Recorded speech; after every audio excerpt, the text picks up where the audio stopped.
Diving right into the fascinating step-by-step process of establishing interspecies communication from absolute scratch, using nothing but science and pure logic. We're going to look at the incredibly detailed, highly practical breakdown of how a human and an alien actually figure out how to talk to one another, all based on the brilliant source material we are analyzing today.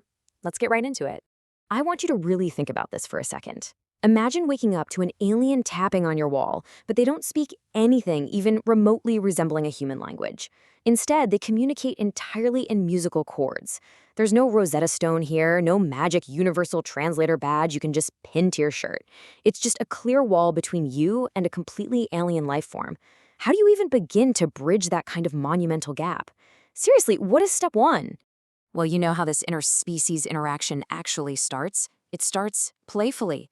Our human protagonist, Ryland Grace, just decides to start making gestures. He literally does jazz hands.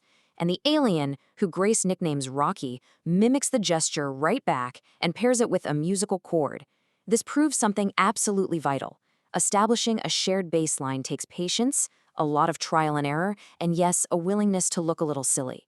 They are establishing basic cause and effect. That brings us to part one, breaking the interspecies ice. Building a shared vocabulary. The immediate biological barrier they face is just profound. Grace realizes that Rocky speaks using complex musical chords, playing multiple notes at exactly the same time. And since Rocky doesn't use vocalized words like we do, human ears alone just aren't enough to distinguish the individual vocabulary terms. I mean, a human can't just hear a 5-note chord and instantly separate the frequencies to understand the nuance. Grace absolutely needs a technological crutch here. To solve this, Grace throws together this incredibly ingenious, MacGyver-esque setup. He literally duct tapes 2 laptops to the divider wall. On one laptop, he runs waveform analysis software to visually capture the exact frequencies of the chords Rocky sings. On the other laptop, he opens up a Microsoft Excel spreadsheet to manually map those specific frequency combinations to English words. It is incredibly clunky, for sure, but it is pure applied science in action. And this setup brilliantly illustrates how language is built, block by literal block. Grace starts with the absolute basics. He holds up one finger, says one, and logs the 2-note chord Rocky sings back. He holds up 2 fingers, logs the 4-note chord. Then he moves on to basic affirmations. It's really slow going, mapping these tiny building blocks into a functional, if totally primitive, database.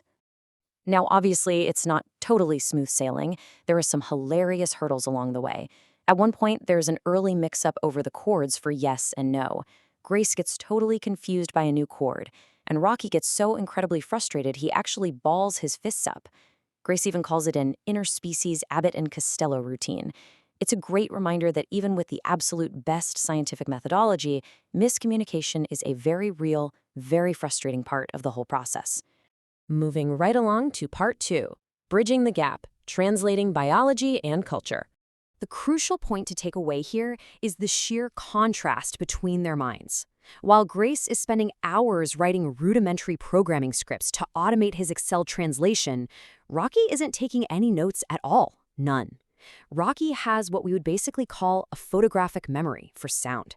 Because his species evolved with hearing as their primary sense, he simply memorizes every single English word instantly.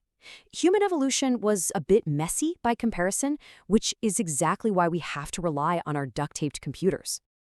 And then, oh man, there's the concept of sleep, which presents a fascinating cultural divide.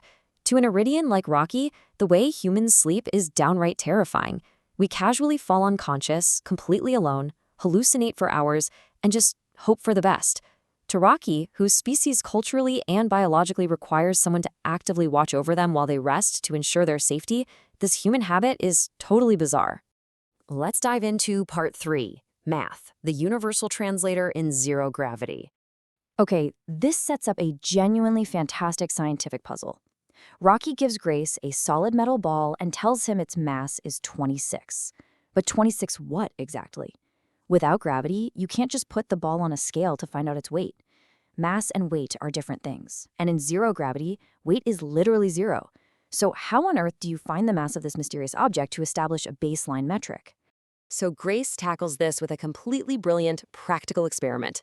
He creates a makeshift zero-gravity centrifuge. He takes a piece of nylon string, ties 2 plastic sample canisters to the ends, and marks the exact center. He puts the metal ball in one canister. Then, to find the equivalent mass, he slowly squirts drinking water into the other canister, spinning the whole contraption in the air until the rotation is perfectly centered. Now, you might be wondering, why water? Well, because the density of water is a universal constant. 1 cubic centimeter of water is exactly 1 gram. By pulling the water back out using a plastic syringe, Grace measures exactly 325 cubic centimeters of water. Therefore, he scientifically proves the metal ball weighs exactly 325 grams. Problem solved. So Grace is incredibly proud of himself at this point. He returns to the divider to share his impressive math with Rocky, totally ready to define a kilogram.